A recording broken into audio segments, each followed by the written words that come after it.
আপনার স্ত্রীর হাতের মাখা ফলার খেয়ে আমার নিজের মায়ের কথা মনে পড়ে গেল। নিজে না খেয়ে আগে গ্রামের লোকজনদের খাওয়াতেন। যদি অনুমতি দেন তাহলে আপনার রানীকে আমি রানী মা বলে ডাকি।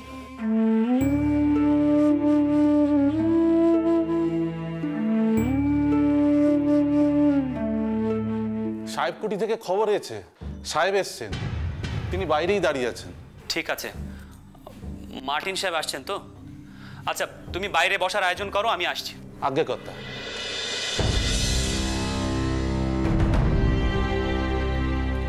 Welcome mister Martin, welcome welcome.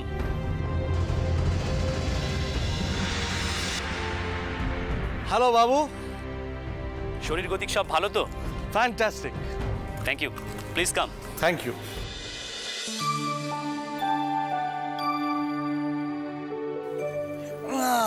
Nice. আপনি আসিয়াছেন শুনিলাম, তাই দেখা করিবার জন্য তাড়াতাড়ি চলিয়া আসিলাম। Thank you.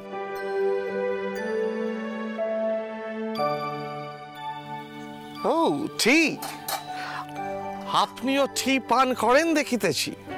হ্যাঁ, এই বদভ্যাসটা আপনাদের কাছ থেকেই শিখেছি। তো কতদিনের জন্য আসিয়াছেন? ঠিক করেছি এখন থেকে এখানেই থাকবো। তা চাষের কি অবস্থা? আপনাদের এখানে যা জমি আছে তাতে তো নীল চাষ হচ্ছে। রায়ত চাষিরা কি করছে? নীল চাষ করিতেছে, কেন করিবে না? তাতে মুনাফা বেশি, তাছাড়া দাদন মিলিতেছে। দাদন? আশা করছি চাষিরা শুরুতে যদি কিছু টাকা অগ্রিম পেয়ে যায় তাহলে তাদের উপকারই হচ্ছে। চাষিদের তো বুঝিতে হইবে কোন ফসলে মুনাফা বেশি। নিন। Thank you. ওয়েলকাম।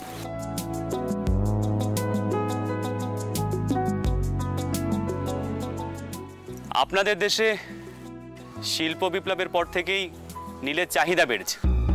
শুনেছি ম্যানচেস্টার এবং শেফিল্ডেও বস্ত্র উৎপাদন বেড়েছে, আর সেই বস্ত্রগুলো রং করার জন্য নীলেরও চাহিদা বেড়েছে। তাই আমি ঠিক করেছি এবছর নীল রপ্তানি আরও বাড়াবো।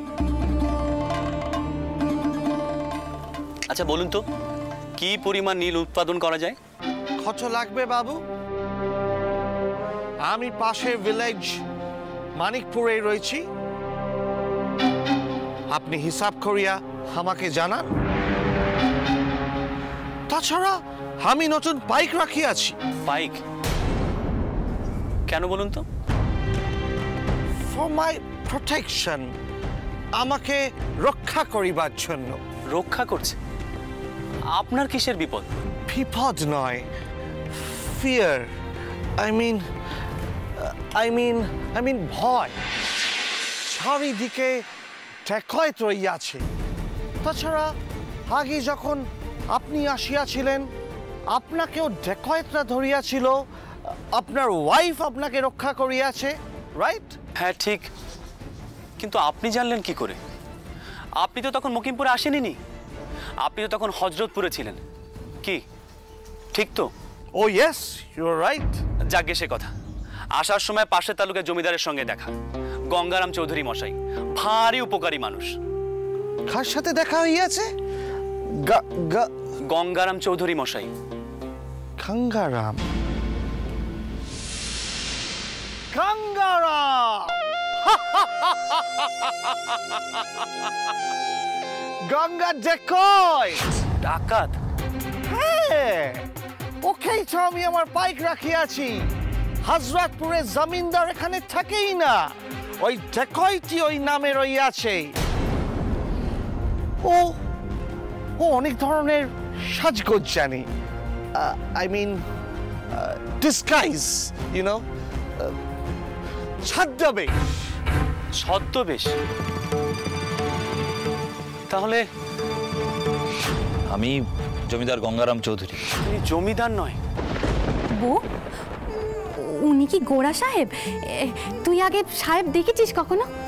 না গো, আমাদের গায়ে তো কোনোদিন সাহেব আসেনি। আমি ঠাকুরপোর মুখে সাহেবদের অনেক নাম শুনেছি, কিন্তু দেখিনি কখনো। কি ফর্সা গায়ের রং বল, এই জন্যই বুঝি এদের গোড়া বলে। আচ্ছা দিদি, উনি বললেন কেন? ওই মানুষটি ভালো নন, উনি তো বিনা কারণে কাউকে অমন কথা বলেননি। কিন্তু ওনাকে দেখে তো খারাপ বলে মনে হচ্ছে না। আমার মনে হয় নীল চাষ করতে গিয়ে কিছু মন্দ কাজ করে, তাই। কেন? মন্দ কাজ না করলে ব্যবসা করা যায় না? যে ব্যবসায় মন্দ কাজ করতে হয় সে ব্যবসা করার দরকার কি? বউ, তুই কি ব্যবসাপত্র নিয়েও কথা বলবি নাকি? ও কাজ কিন্তু বেটা ছেলেদের, তুই কিন্তু এসব নিয়ে কথা বলতে যাস নি। আমার মনে বারবার একখানা প্রশ্ন জাগছে, এখানের মানুষ কেন ধান চাষ করেনি? নাকি ওই সাহেব জোর করে তাতে দিয়ে নীল চাষ করায়? সে যা পারে করুককে। তুই শুনলি নে নীল চাষ আমাদের করে নক্ষী? তুই কিন্তু ঠাকুরপোকে এই নিয়ে কোনো কথা বলবি না, এই আমি তোকে বারণ করে দিলাম।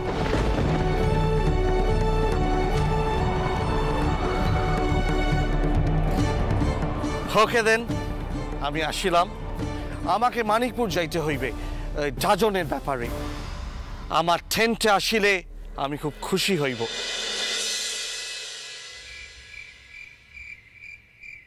শ্রীরাম, এদিকে আয়, ছাপ দে।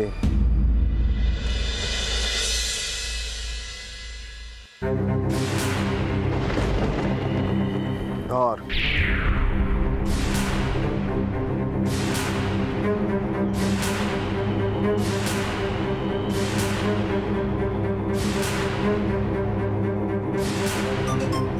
মহেশ, মহেশ এদিকে আয়, এদিকে আয় মহেশ।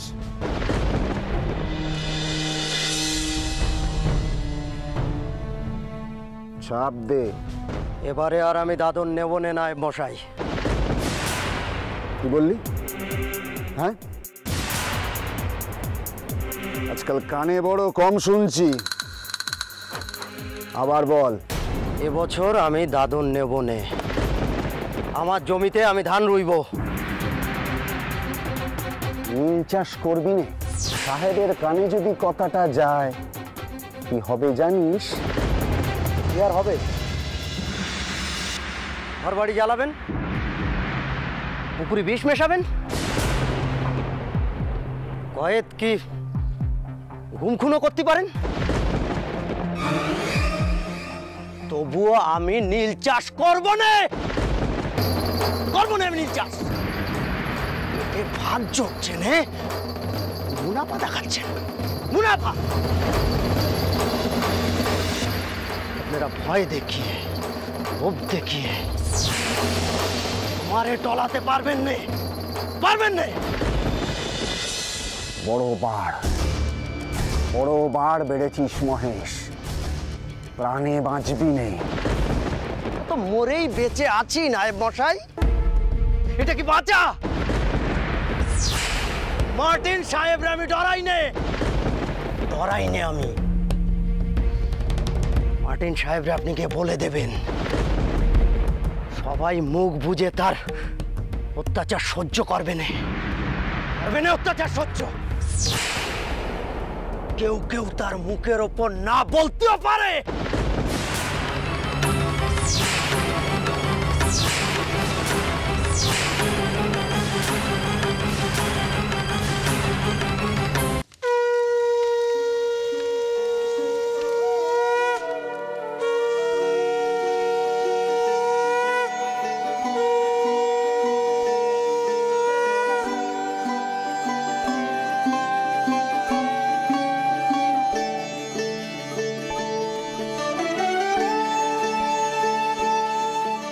সন্ধে দেওয়া হয়ে গেল, আপাতত আমার সব কাজ শেষ। এবার যা, নিজের ঘরে যা, অনেকক্ষণ থেকে ঠাকুরপো আনচান আনচান করছে তোর জন্যে। সবই তো হলো দিদি, তবে যদি একটা রঘুবীরের মূর্তি পেতুম, টাওয়ারের আসনে রাখতুম। রঘুবীরকে ছাড়া আমার কেমন যেন ফাঁকা ফাঁকা লাগে, মনটা কেমন হু হু করে। তার সামনে এখানকার পেজাদের জন্য আশীর্বাদ চাইতুম। ও মা, শুধু ঠাকুর রঘুবীরের চরণে মন দিলে হবে? এবার তো নিজের রঘুবীরের দিকেও একটু মন দিতে হবে। সে সারাক্ষণ ঘুরছে ফিরছে আর রানী রানী করছে, আর কতক্ষণ তাকে অপেক্ষা করে রাখবে শুনি? এবার যা দেখিনি নিজের ঘরে যা। রঘুবীর মোটেই রানী রানী করতেন না, তিনি শীতে মাকে ডাকতেন। মরণ, তুমি যেন কিছুই বোঝো নে। তোমার স্বামী যদি তোমাকে সারাক্ষণ শীতে শীতে করতো তোমার ভালো লাগতো বুঝি? যা তো, আর বাজে বুকে সময় নষ্ট করিস নে, যা এবার নিজের ঘরে যা। ও দিদি, এখন যাবো না, আমি বরং পরে যাব। কেন পরে যাবি কেন? তোর কি হয়েছে বল দেখিনি।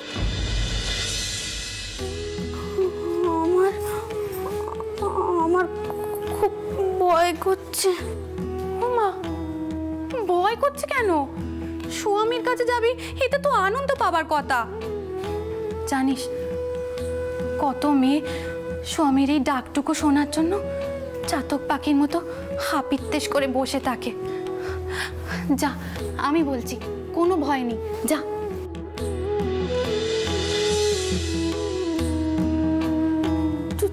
তুমি বলছো?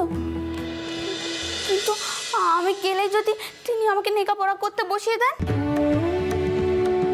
তোমার এই কুসংস্কার ছাড়িয়ে তবেই আমি স্বস্তির নিঃশ্বাস ফেলবো।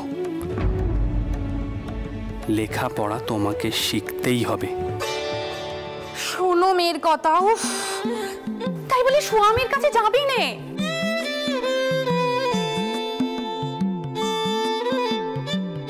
বৌঠান,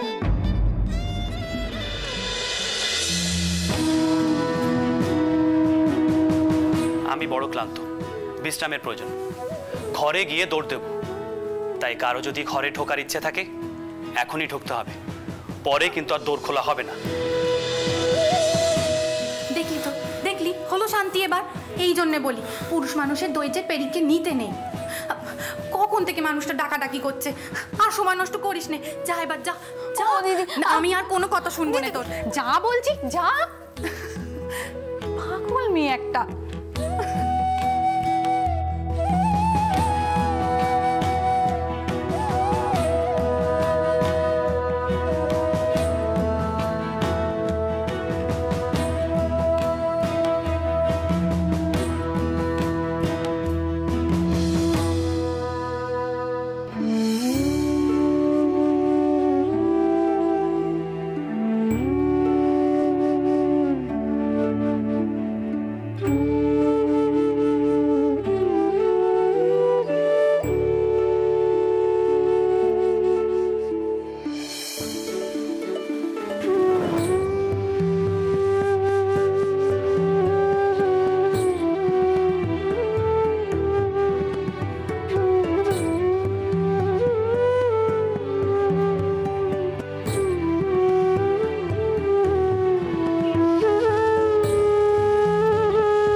আপনি তখন এমন কেন অস্থিরপানা করছিলেন? দিদি কি ভাবলো বলুন তো? রানী, তুমি এখন এসবও ভাবো? তুমি তো বড় হয়ে গেছো রানী।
আমি জানি রানী, তোমার মনে অনেক অভিমান, অনেক কষ্ট, অনেক প্রশ্ন জমে আছে। কেন আমি তোমাকে ছাড়া এতদিন বাড়ির বাইরে থাকলাম?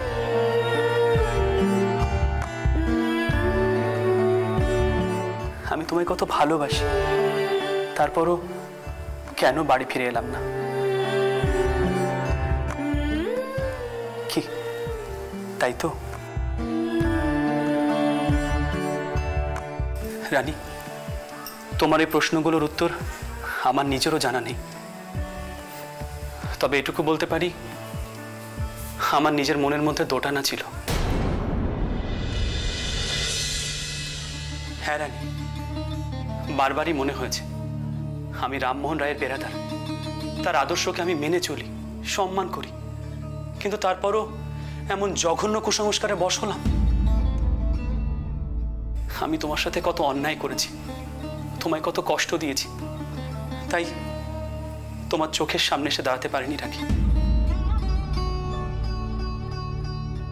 নির্জনে বসে বসে ভেবেছি, প্রশ্নগুলোর উত্তর খোঁজার চেষ্টা করেছি। রানী, এই প্রশ্নগুলোর উত্তর একটাই, সেটি এখানে। এখানে? এখানে কোথায়?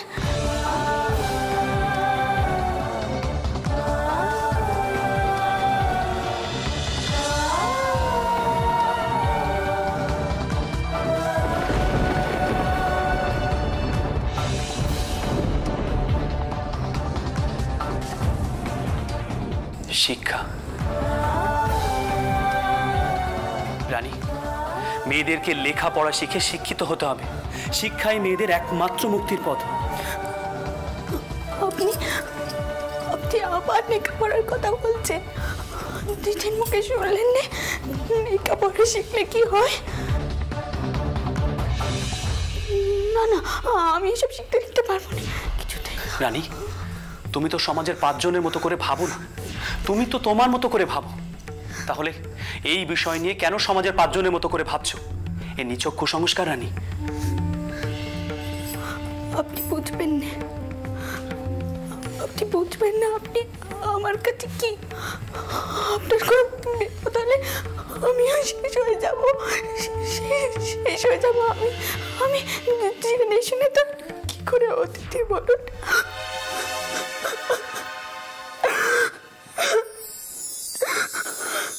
হৃদয়েশ্বরী রাজেশ্বরী ও হে মোর প্রাণাধিকে।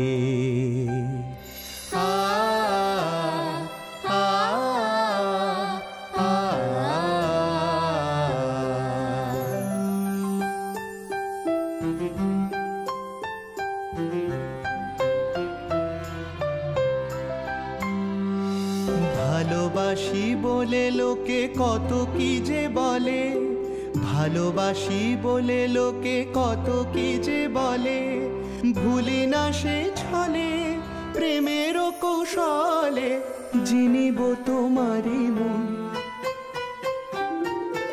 ও হে প্রাণাধিকে রাজেশ্বরী, জিনিব তোমারি মন।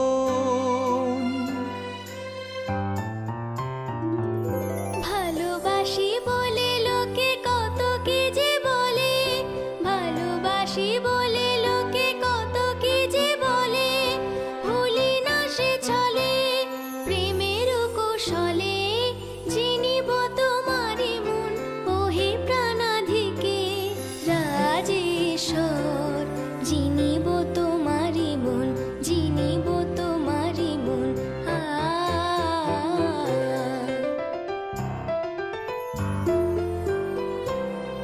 যেদিকে নয়ন যায় হেরি ভালোবাসাময়, যেদিকে নয়ন যায় হেরি ভালোবাসাময়, মধুবাতা মধুরিত সকলি অমৃতময়, মধুবাতা মধুরিত সকলি অমৃতময়।